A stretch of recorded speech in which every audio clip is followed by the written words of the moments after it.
Welcome to The Road To. We have an exciting show for you today. I'm your host, Marlene Wecker-Barney.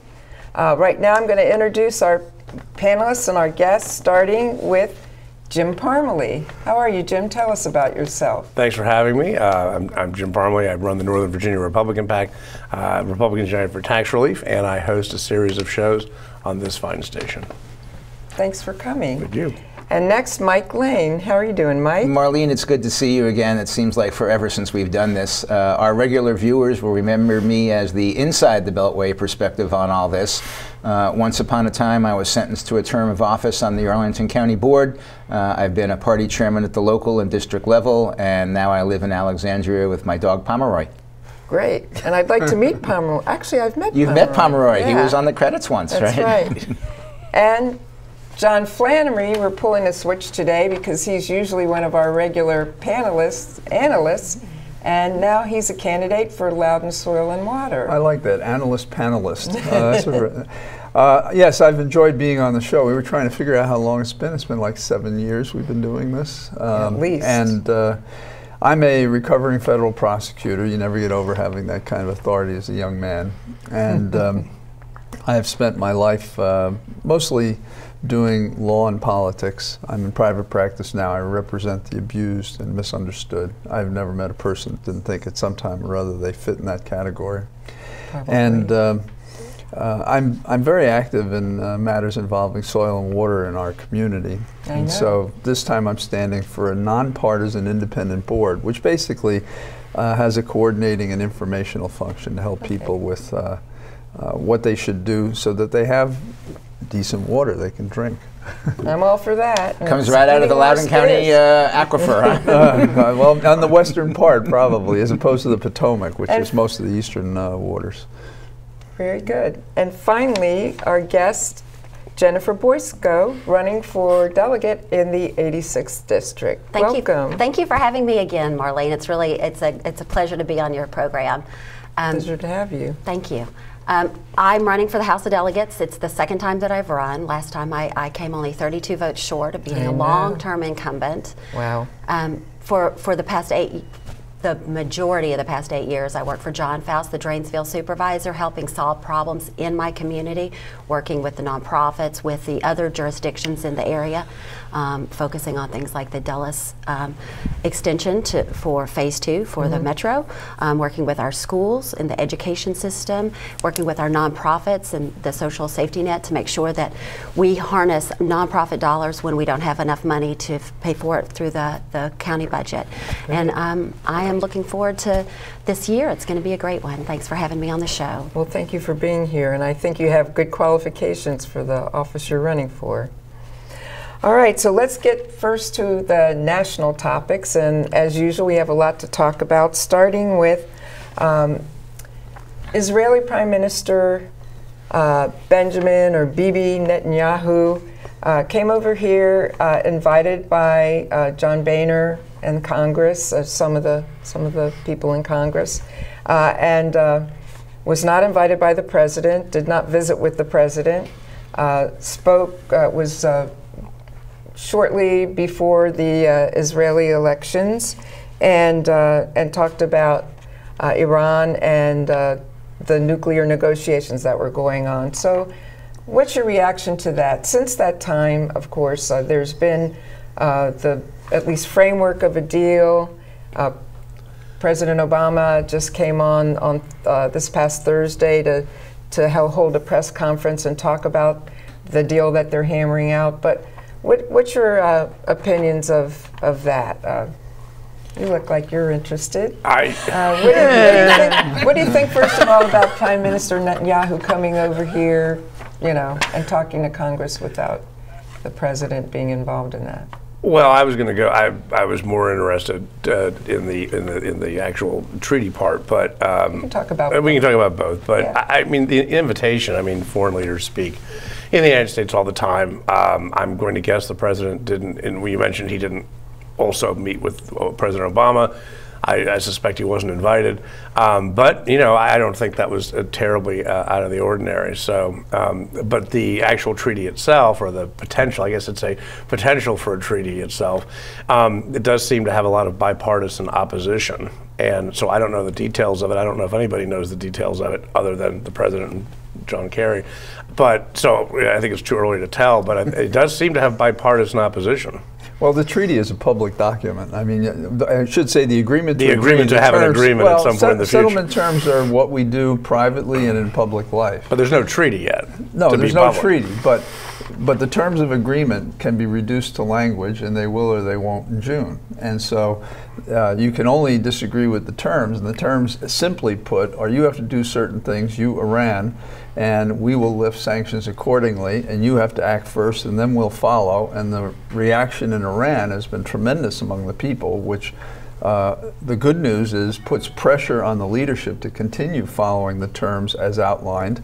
And similarly, on our side of the page, I think the alternative is if we don't make an agreement, it's a question of time when we get into a war based on either being tugged there by our allies or deciding to do it ourselves, because our nation seems more easily suited to war in every circumstance, according to our leaders, not the people, than to sit down and hammer out a settlement agreement. We just don't seem to be organically capable of finding peace. And I think this president and Kerry and a lot of other people should be applauded for trying to find peace when everybody is waving bloody shirts saying we should go in there without regard to the billions of dollars it would cost, the chaos it would create, and the pain and suffering it would create right here in this country because of shortages of oil and transfer payments and every other thing that happens when you have a war. Our country typically waits until it's been dragged into a war by the actions bullshit. of others. I'm sorry. I hope that by either Pearl Harbor being bombed, or going into or Iraq, 9/11 or being bombed, Afghanistan, or Kuwait being invaded, or I mean, you go down the list. I mean, a lot of times we're way behind the curve, and I don't want to get into wars, by the way. Well, but a lot of times they are thrust upon us. Oh, they're not thrust upon us. Most of the time we seek to get into them, and we get into them for reasons other than what we say. We claim to care about women and children on the top of a hill who are the enemies of our allies in Turkey, and do we really care? No, because we go in and we kill people. Liberating nonsense. The women of Afghanistan and opening up we don't liberate schools for women in Afghanistan. Unimportant. No, we are interested in empire. You mentioned that there's a lot of bipartisan opposition. Right. There is, I wouldn't say, I don't know if there's bipartisan support, but there is a third option, which is to continue the sanctions, which a lot of Republicans think should be done. So you have three options there. One is to negotiate and find a peaceful solution. The other is to continue the sanctions, and the third is bomb the reactors. Well, I'm not sure that may happen. That might happen whether we do no matter what we do. Israel's going to do whatever it wants to do. Obviously, other nations in the area are going to do what they want to do. Well, going back to Netanyahu, here's a guy who knows international law, and he comes to America in a desperate move to win his election. He puts his thumb in the eye of our president, knowing that the protocol is to agree to these things, gives a speech which is an affront to the president, and then after he's elected, he wonders why we have bad relations. And just before he is elected, the evening before he's elected, he comes out and says, I'm not for a two-state solution, I'm for a one-state solution. That is not about peace, that's about war. That's almost an act of war to make that declaration. And he knows how wrong it was, because immediately when he's elected, the very same day, unlike most politicians who ever admit that they lied, he gets up and says, oh, I'm for two-state. Well, what are we to believe? I don't believe for an instant he believes in two-state. The man is a warrior, he is not a peacemaker, and he is not our friend. Israel may be our friend, the people may be our friend, but war in that section of the world without a two-state solution is an irreconcilable affront to the world, and we shouldn't be supporting that kind of action. We should be supporting peace in the Middle East, not war. We have only one reaction. Let's war, let's blow up things, let's create trouble. That's America now, that's the way we're perceived. The world's bullies. That President Obama. I'll say.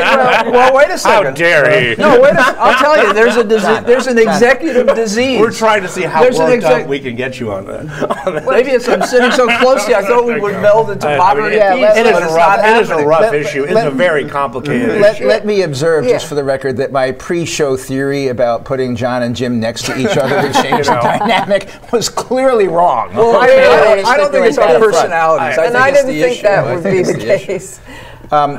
Look, we have, leaving the speech aside for the time being, I don't think I can find enough ways to disagree with John on this, and I hope I can remember the highlights.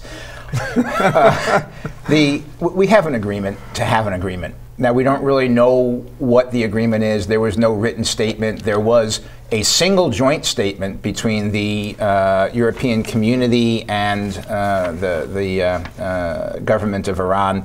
But there was no, everybody else issued a statement, but nobody had a joint statement. Everybody was having their statements all over. President Obama issued our statement and our fact sheet, which the Iranians immediately dismissed as propaganda and you know, not helpful to the cause, et cetera. You might expect that, but you know, it seems that we're nowhere yet. Now, what do we need in the next 3 months? Well, for an agreement to succeed, well, you know, we need to come to agreement on certain things. Mm-hmm. What we haven't agreed on yet is the, quote, most intrusive inspections in the history of the world. And then that's what the president said. And then in the very next sentence, or even the same sentence, he took a breath and said, and we're going to work those intrusive details out, you know, over the next 3 months. Well, how do we know they're going to be intrusive inspections if we don't have any details on them yet?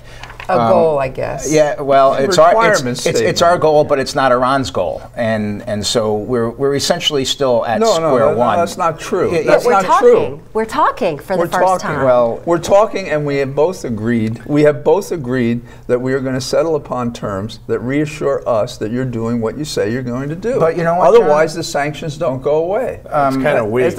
No, it's not weak. It doesn't really. You were talking about. My judgment on, and I think the Americans' people's judgment on what reassures us is different from what the president's judgment is on that. And I think that's where Jim was pointing out that there's bipartisan opposition to where we think the direction of these talks are going, but we don't really know because nothing's been committed to paper and we don't know where we are, and everybody issues a different statement that conflicts with each other. Where are we? We don't know. But we're still in the middle of the process, so it's not a complete document yet. It's not even the beginnings of a document, Jennifer.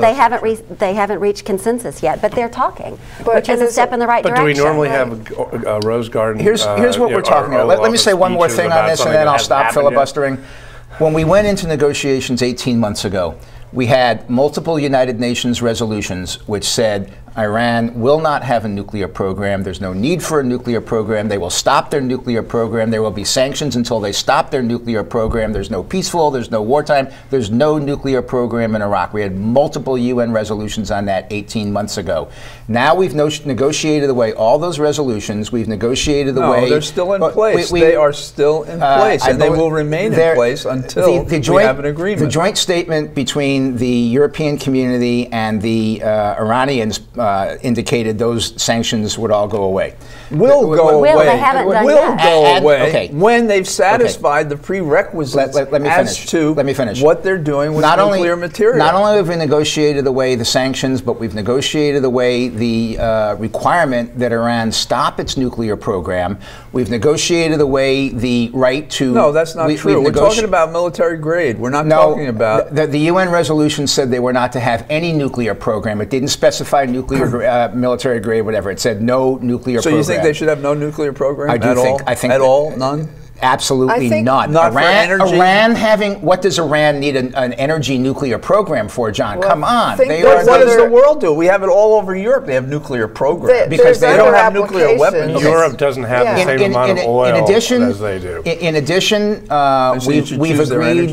we've apparently agreed that we're not going to inspect at all their military uses of this stuff. We're not going to have any inspections on their military bases. We're going to allow them to keep the centrifuges. It's pretty funny. You told us we don't know any details, and you're giving us all these details. So these are what's been reported by Iran and not contradicted by the rest of the world. We're not going to have any inspections in their they're going to have continued centrifuges in their underground bunker. I mean, we've given away 106% of the store. 106% of the store. 106. Now, do you realize that is an exaggeration We've in and of paid itself? them to take it from us.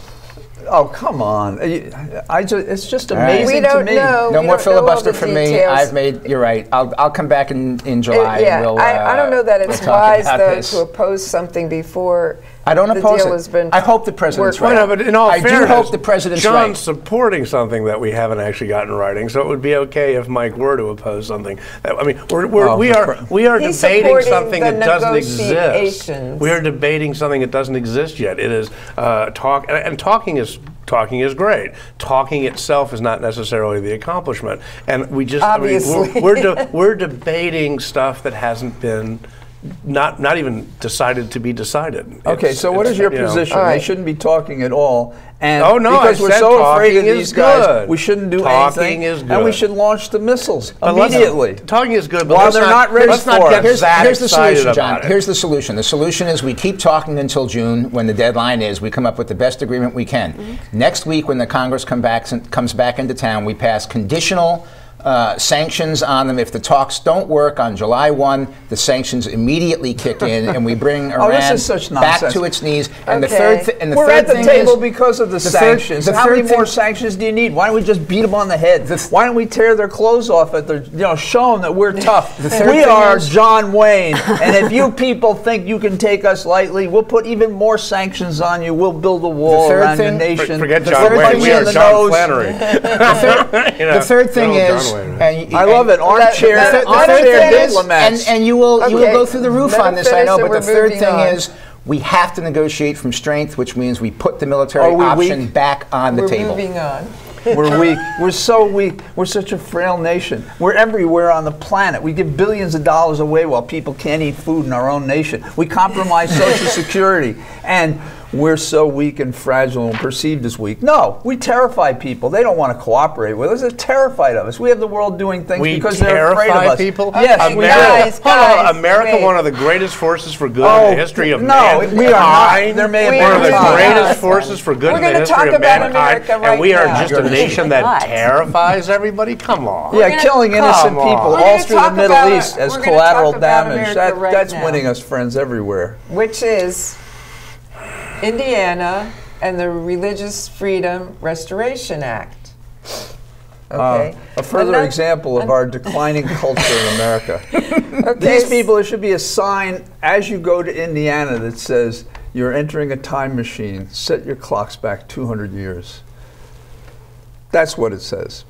That people in how so? America who pretend, as the governor does, to be a Christian, to worship the Sermon on the Mount. Here we are the day before Easter, and you can discriminate based on religion because someone has a dissonant affectional preference you don't agree with. Wrong.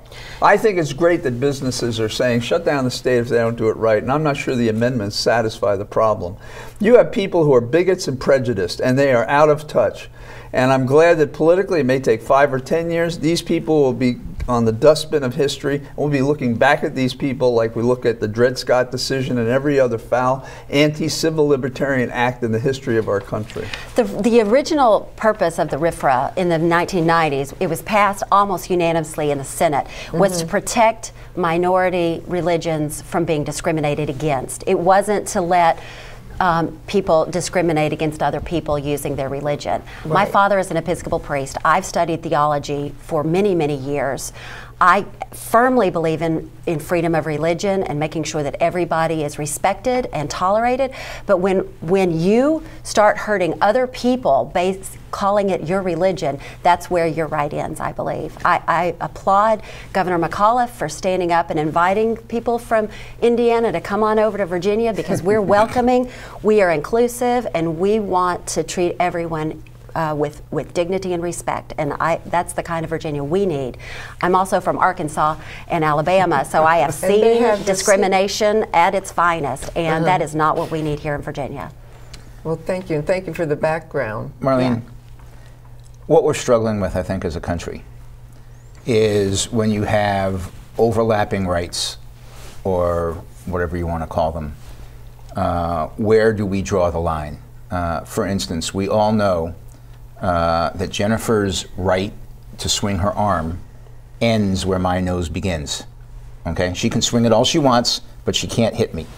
And so what we're struggling with is an idea as to the freedom to practice your religion, not some obscure, hidden, non-historical thing, but a long-term mainstream historical religious belief that is in conflict with where the social mores of society are not only, if they're not at today, but they're headed in that direction.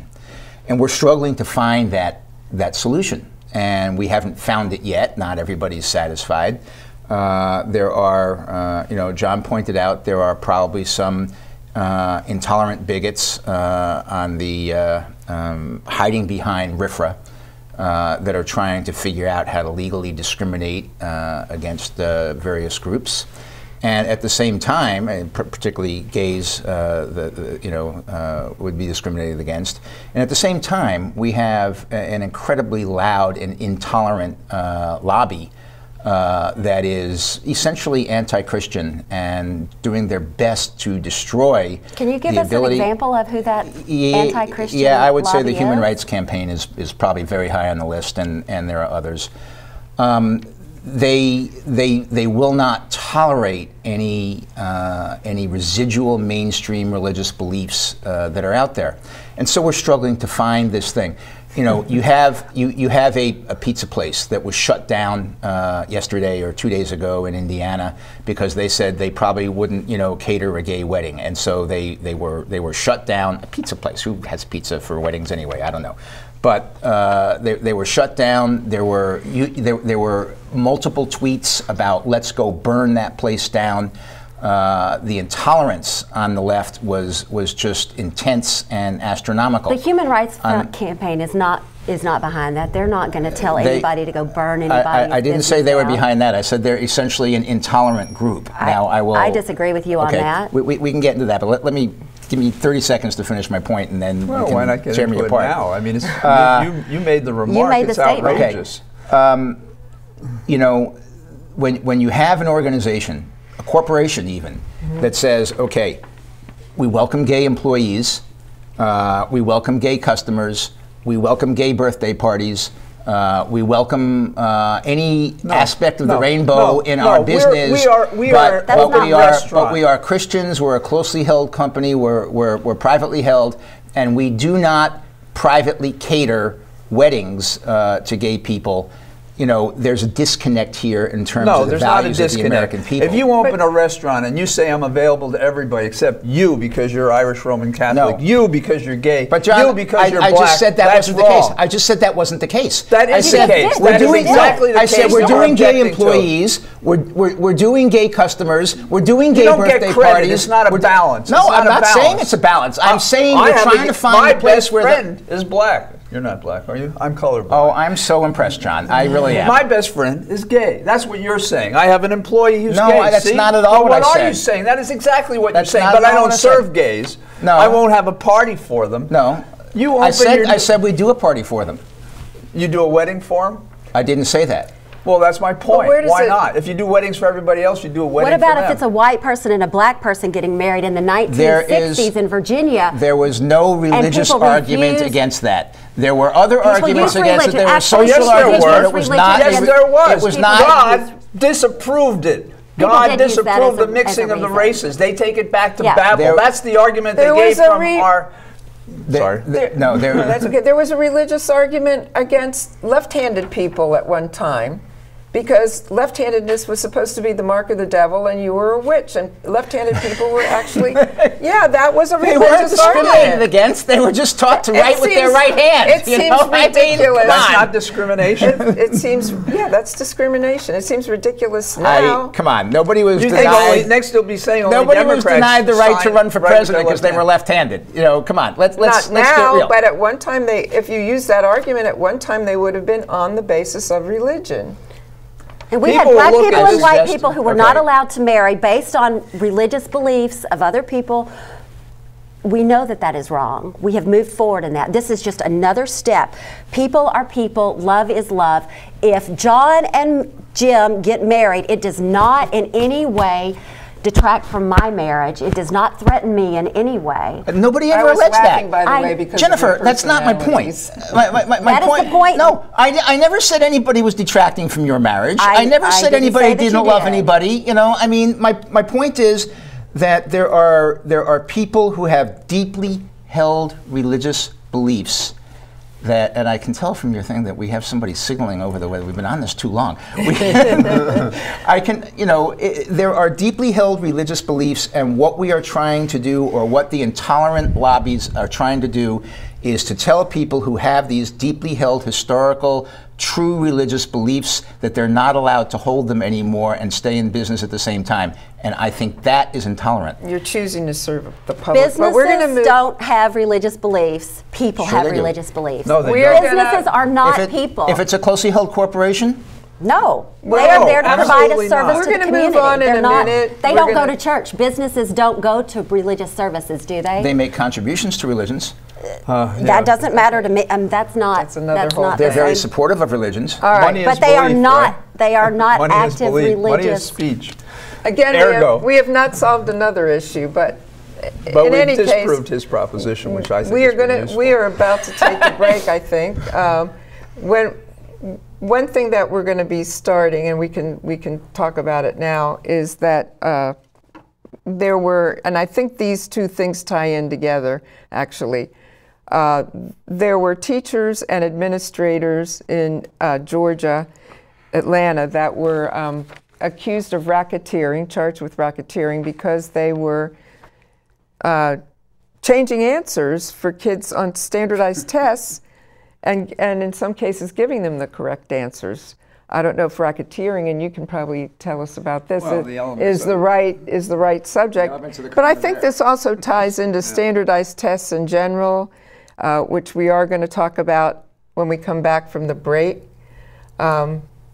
So racketeering, is that an appropriate charge for Well, for cheating on tests? that was not the original intention of the statute, but we've strayed so far away from it now that if you can find the nominal elements that fit what is called racketeering, which originally was to get at organized crime, and so now they treat conspiracies as that. Okay, I so think we have to- now we are going to take a break. So we need RICO reform. Stay tuned. Yeah, I think so. Don't change your channel. We'll be right back.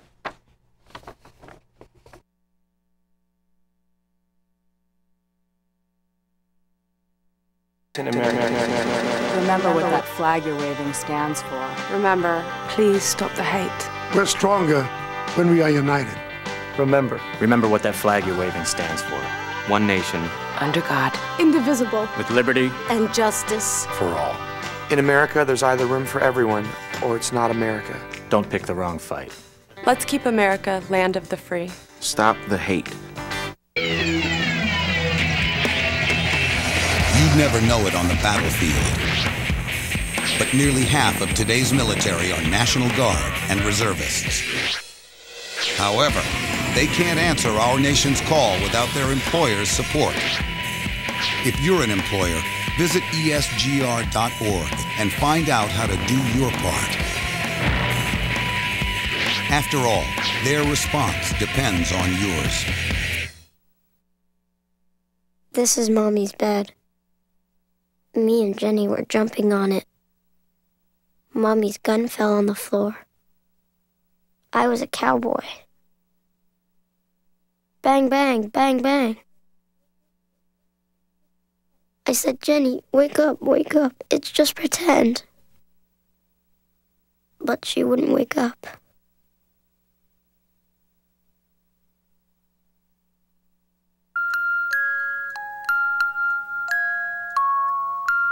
I am sick of this. I'm sick of dealing with you. I'm sick of. I work 6 days a week. Who do you think you Stand are? up straight. Don't you ever talk back to me again! You just shut up! What are you crying about? What a child learns about violence, a child learns for life. Teach carefully. We can show you how. Act Against Violence. Call 877-ACT-WISE for a free brochure. Sweetheart, smoke outside now. You promise. Okay, hon. Sweetheart, smoke outside now. You promise. What kind of man are you? I'm a father. Look here, my father was a father, and he smoked his brains out in the house. Watch as he blows those smoke rings on my little red face. You probably have asthma. Asthma? Schmasthma. I'm telling you, nothing's gonna happen to your kids. Don't swear when you're lying. You know very well that thousands of kids get bronchitis, ear infections, and even pneumonia from their parents' cigarette smoke. And didn't you promise your little angels you'd smoke outside? Hey, Daddy. Those little devils are just so sweet. Do the right thing. Please, smoke outside. Until you can stop, go out for your kids. Take the pledge. Call 1-800-513-1157. As time flows on, there are places we return to again and again.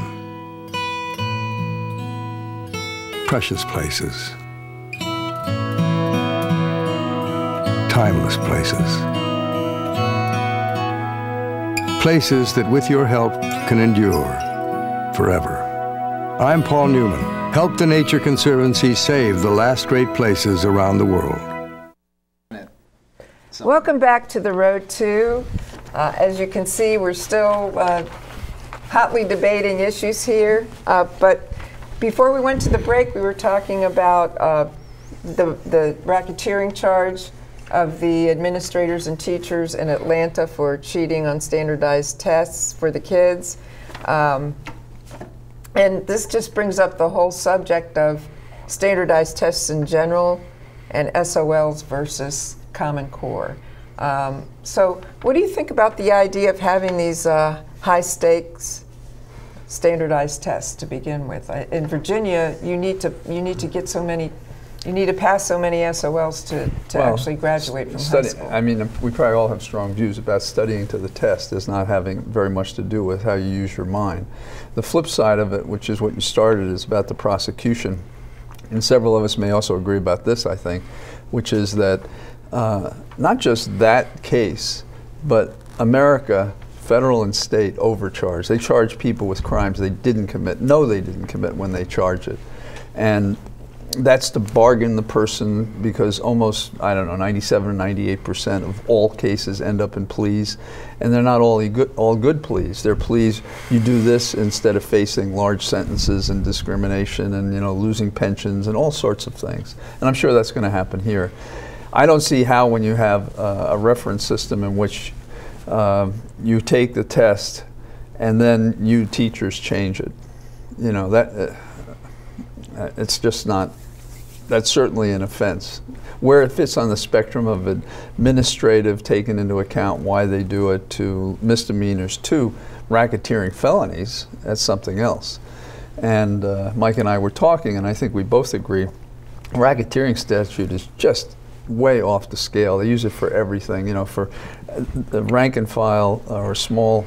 I think this is a small offense on a spectrum of from 0 to 100% real serious crime, organized crime that really hurts the community. This is a form of protest, and I would guess the teachers would say as an excuse, we did this because these kids are going to suffer the rest of their life for a test that's unfair, and the legislature and the nation is not ready to reform how they do it. So, let me ask you a legal question, though. And I'm not saying that they should be prosecuted in this manner, but if they are doing it not necessarily to help the kids, and I'm not sure how to help themselves, keeping the kids from taking a test that would define whether they're learning or not is helping the kids, or simply covering up that they're not learning anything and denying them future help. But if the teachers had been organizing this in order to raise their test scores to get more federal money, is that a conspiracy to defraud the government of money? Well, I think that's a fair point, and I don't know all the elements, but I mean, those are the elements that you'd consider, and motive. It was not just more money for the school district, it was more money for themselves, which was what I guess justified the racketeering, because they were personally benefiting financially from their misconduct. Having said that, I mean, this is prosecutorial overkill. I mean, you know, this is not racketeering. This is not why the RICO statute was written. This is ridiculous. And as a result of obtaining ridiculous racketeering convictions, these people are going to be over-sentenced in terms of what the punishment should be relative to their crime. I mean, I think, you know, fire them, totally terminate them without any pension rights, anything, disgrace them in front of their community, tell them to get out of here, you know, et cetera. That to me is almost enough. Why we have to put them in jail for 2 years, and why they all, you know, none of them are a threat to anybody, and they all have to be marched with their hands behind their backs and shackles and things like that. It's just ridiculous. And it also points out, you know, it's high stakes for everyone. These tests, these multiple choice tests, determine the funding for the schools, determine the future of the teachers, determine what the children are able to do in the future or not. We need to go back to critical thinking, problem solving, giving teachers and school districts flexibility, making sure that they're accountable, of course, but giving them more opportunity to make some decisions for themselves so that the kids are best served. That's where we're all missing this. I mean, what's going to happen to those children who are in Atlanta? You know, what's going to happen here? John and I both grew up in the same state, which was a regent state, and there were high stakes standardized tests every single year. I mean, we faced the region. In what way? You know, pass fail. I mean, you know, the final exam in every course we took in high school was a Regents exam, statewide, set up by the New York State Board of Regents, and it was, you know, you'd better do well on it. Well, now you would look at me and say, well, obviously I didn't learn any critical thinking because I'm saying the things I'm saying, but John did the same thing, and he is critically thinking. So I don't know that standardized tests are the problem. My question is, how do we have accountability in the schools without some sort of standardized testing? Somebody explain that to me. Nobody ever has. I have a question for you. The Regents exam, did you take a final exam, say, in a math class, and then take the Regents exam also? No, the Regents exam was the final exam. Okay, well, this is one of the problems, is that these kids are, you can take a class, take the exams, take the final exam, and pass the class, but not pass the SOL. But is that because the teacher was giving you was an easy A? I mean, is the teacher not grading really properly?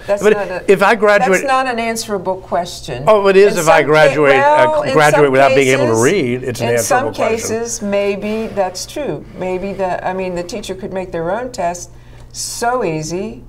Yeah. I think that's sort of the core of the problem. But so many kids are graduating now. So many kids, not all, there are a lot of exceptional students, but this is not Garrison Keillor's Lake Wobegon, where all of our children are above average. And that's why, Jim, a lot of them are graduating without reading. You make a great point that we are having kids who are really struggling in schools, and we're not meeting them. We need to be investing in early childhood education. We need to be making sure that we have universal pre-K. We know that for every $1 we spend in pre-K, we save $7 down the line in other issues that have to be addressed.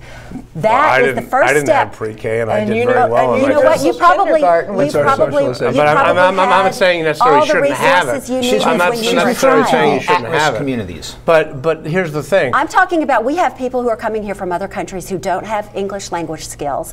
Their parents may be working 3 jobs, so they may not be having an enriched home environment. I have students. There are kids who are coming to school I'm not saying hungry. that you shouldn't necessarily have it. What I'm saying is if you're prioritizing what we're doing with our money, we're having students who are graduating without reading, graduating without being able to do basic math. And that's a problem, and if we isn't it? don't test them, we don't know that, and we can't try to fix that. I understand that. Do you know that now it is an abysmal number of kids, something like 75%, are not eligible to join and enlist in the military because they can't pass the test, because they're not physically fit enough, or because they've been in trouble with the law? I mean, we've got to look at what we're doing. Is it working? I mean, I think everybody in this room can agree. So you would support testing? I believe we need accountability, absolutely. But when that is the determining factor of whether or not a school receives its funding, I think we're in the wrong. But isn't it, and I'm not an expert in this, isn't it not whether they receive their funding, whether they receive extra funding? When they're struggling, that indicates to me that something's not going on right. So if you're just cutting, let's think about school. Okay, let's think about this. Could it be the Jim, school? Just a second. Let's just talk about this. Let's say you're in a family, and Johnny is he's been given a responsibility, right, to do something. Let's say he's supposed to do the lawn. And you said, I'll pay you money to do that. If he doesn't have a lawnmower to do the lawn, and then he doesn't get the lawn mowed, is he at fault for that? Well, if you just cut off the funding and say, never mind, you didn't do what I told you? I don't think that's what the end result of not passing a test. I'm talking about schools that don't have the resources. If the schools do not, well, all the schools have more resources than they did when we were kids. No, absolutely they have more monetary resources than we do. Funding in the budget now is lower than it was in 2009. But it's not lower than it was when we were in school. You talked to somebody who's graduated 10 years ago. 10 years ago, talk to somebody who just graduated 10 years ago as opposed to what it is now. Well, let's try this on for size. And they had resources and services 10 years ago taken for granted that they don't now, or the kids have to come up with money to pay for it. All of us are reasonably intelligent. All of us went to schools with smaller budgets than the schools are now. What happened? What went wrong? Well, in Loudoun County, for instance, putting aside the fact that the computers are out of date, they're using used books and things like that, they save money by when they turn the heat on in the schools. We've had schools closed because it was too cold, and they don't turn on the heat because it costs so many hours before the children get there. School buses. The school buses do not sit and warm up. So it gets certain cold days, they don't move. This is before this is Loudoun County. Where are all the billions of dollars in education money going? They're going to construction, to the friends of politicians. That's where it's going. So don't. It's not going. It's not going to improve the kid. It's not working between the 2 ears. So we have agreement that money doesn't equal results? No, money in a corrupt Commonwealth of Virginia doesn't mean our kids get smarter. And tests are just a way to shut down schools and open up private charter schools, which also fail to do the same thing, but they get the money to their friends. That's the way I see our system. At the risk of perhaps opening up a whole other conversation that'll take us 3 days past our deadline on this show. You know, we all know there are school systems that don't work. I mean, you look across the river in D.C. D.C. as a whole doesn't work. Now, why doesn't D.C. work? Number one, they don't have a serious school board, okay? They have a bunch of jokes who are using it as a platform to get money that they otherwise wouldn't be able to get from any place, and they're going, and the whole school system is not serious. St. Louis, you know, places like that. But now let's look at a school within a system that generally works, but you've got 1 or 2 schools that are not working. What is the issue going on there? I mean, you know, you would think if you have a serious school board and a serious superintendent and a serious system, and they're addressing 85, 90, 95% of the students correctly, what's their problem with the other 5%? Well, I don't know the answer. Well, there's a really annoying thing in Loudoun. There was a chart that came out in the last couple of weeks, and it shows a disparity between Asian and white performing similarly and minorities. And the performance in the last several years has decreased. Across all metrics? Across all demos? All of these identifiable groups using the uniform tests. And I wish I remember the source, because I asked the reporter when I saw her. So what does that say? Well, in that same period of time, we have been limiting funding to the school and all the things that I mentioned, which have to do with heat and stuff like that. So you don't have to be a nuclear physicist to say there is a statistical relationship between the two. Well, you know, then again, you look at D.C., which has the best funded schools any place, and they're probably the worst. But we should talk about what we know about. We know something about the Virginia system. But my question is, when you've got 1, maybe 2 schools in a district that generally performs, and you've got some this is a county-wide study. Okay.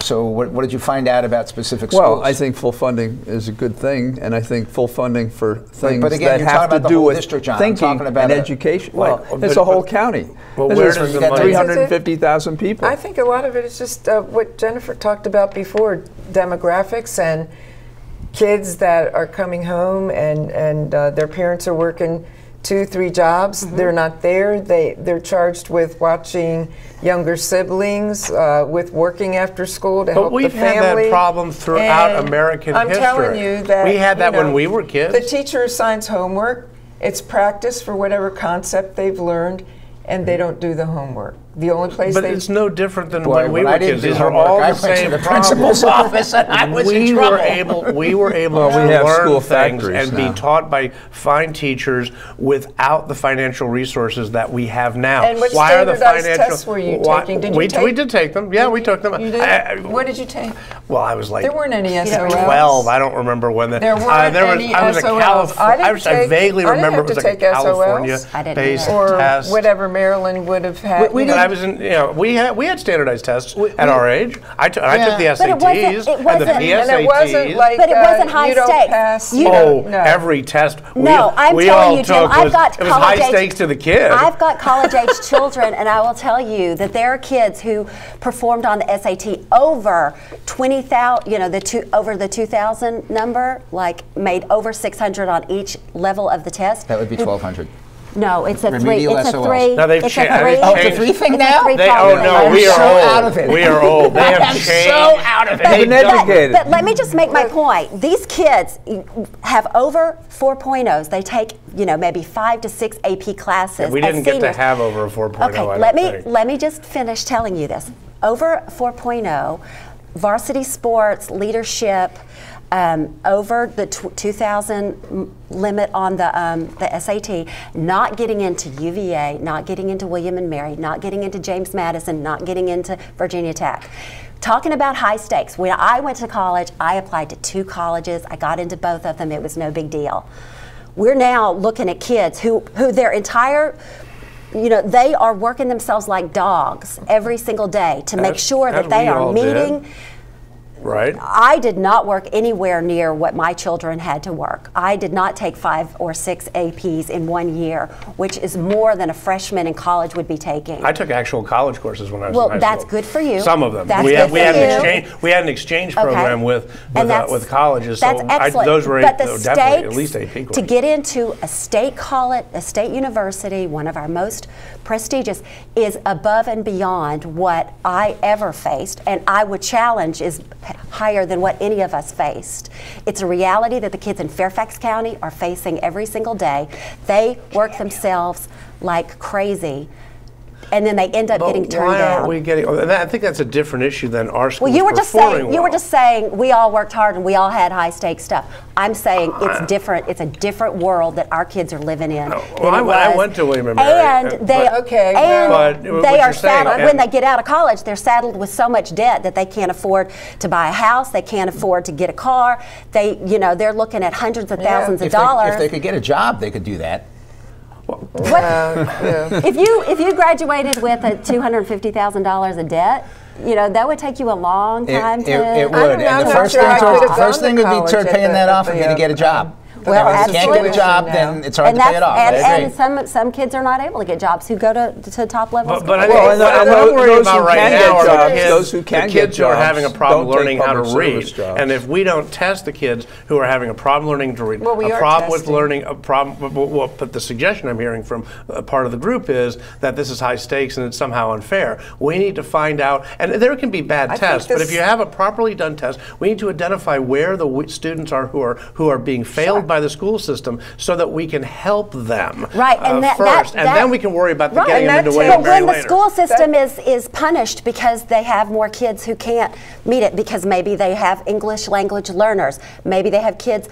There are some schools in my district that have 80% free and reduced lunch. We know it is a fact that they have a harder time getting all the facets together with school because they don't have the support at home, because maybe their parents are working 3 jobs. So it would seem valuable to test them to find out where we are not getting the job.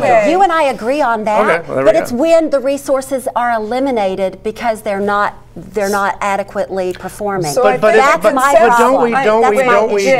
Don't we direct reforms towards schools that are having that problem to try to fix them? Under No Child Left Behind, they are punished. Well, if they don't make adequate yearly progress, they release the schools from some of the rules in terms of changing their personnel. We're going to finish this conversation. We have to move on. The solution is school choice.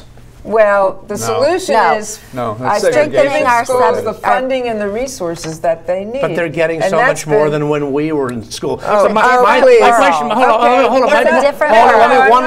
My point is not. I am fine with giving schools more resources if we can determine that the resources are being used properly. And currently, we are not doing that. Some schools are doing that very well. Some actually. are, but many are not, and we need to find out who is who, what is what, and fix them. That's your duty. You do that. You report when Governor report back when President Obama appoints me Secretary of Secretary of Education Ann Holton is working on that. She is including teachers. She's including community members, and they are really working to address those issues. And I hope you'll be happy with them. Yes, ma'am. I have a question for you. We have a lot, and for everybody actually, we have a lot of roads and bridges that are badly in need, infrastructure in need of repair and replacement. So, any thoughts about that? You know, the transportation fund at the federal level is pretty much bankrupt at this point. We haven't adjusted the gas tax, the federal gas tax, in what, 2 decades? I would start there. I would ask the federal government to fulfill its obligation to make gas more expensive for poor families who can't afford it. You know what? Gas is so much less expensive right now than it has been in years. And telling that to poorer families who are having a tough time covering the gas that they need to get to their jobs. Who cares about the poor? Okay, fine. I just bought gas on the way in here. Hey, gas was 50 cents a gallon when I was a kid. You all have enough money to be tossing out for gas here and there, but middle class folks like me, Okay. We do have a responsibility to make sure the roads and infrastructure is not crumbling, so we're not. We did raise John and Jennifer. We had $500 million in Virginia. John, you told us a little bit about what the soil and our road should be fine. Excuse me. Am I hosting this? You're going to have to get a ruler. You're going to have to get a ruler out and start smacking our John, what's the role of the Soil and Water Conservation Board? Well, you know, beyond the obvious terms, we'd like to have clean water and we want rich soil. There are practices that we should be following that allow us to have both.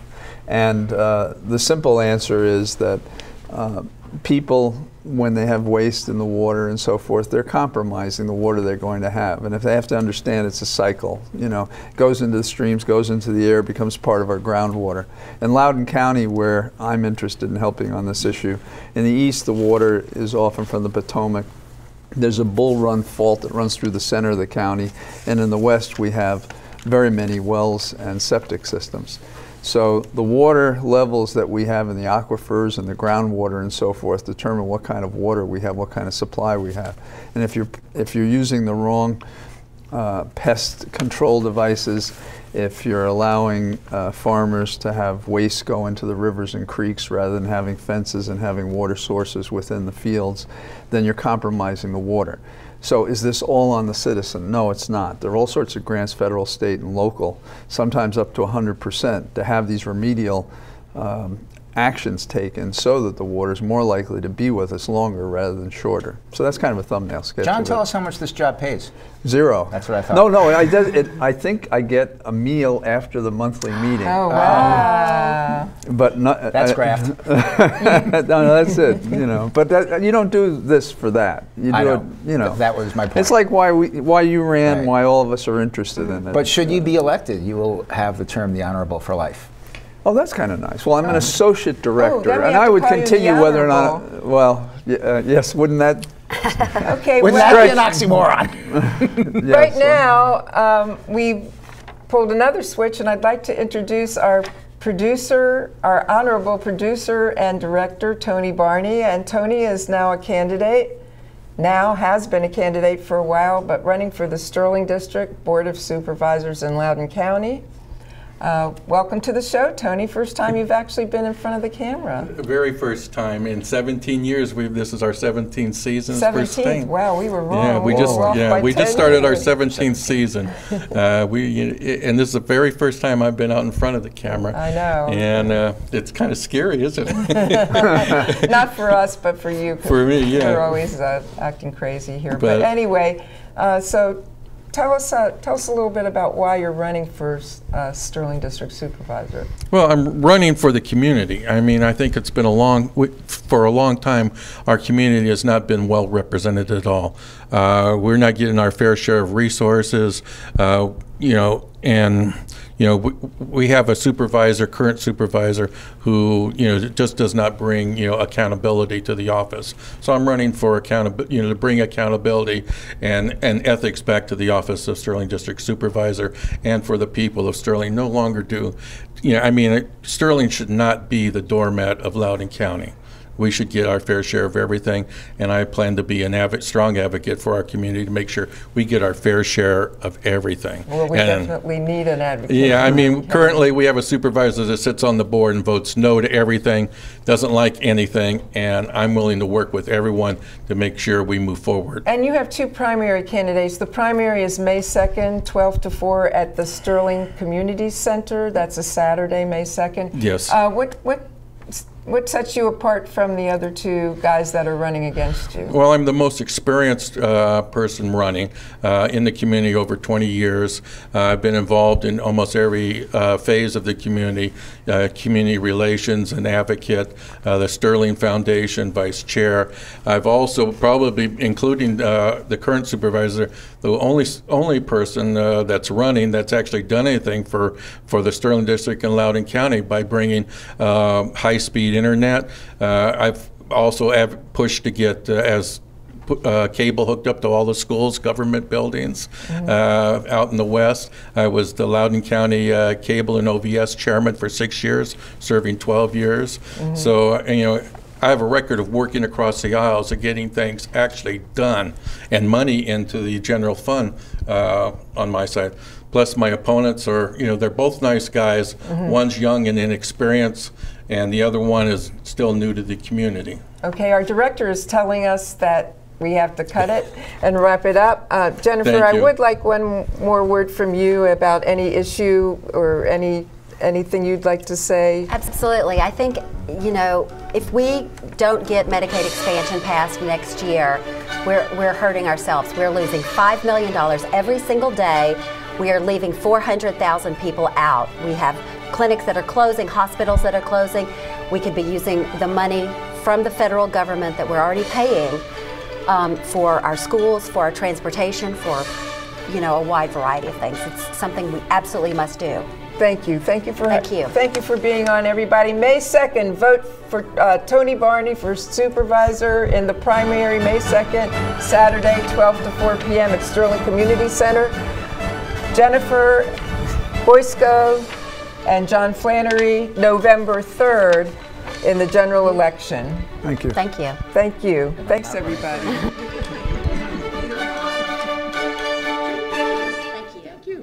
Come on, Jim. We're good. Good to see you. It was fun.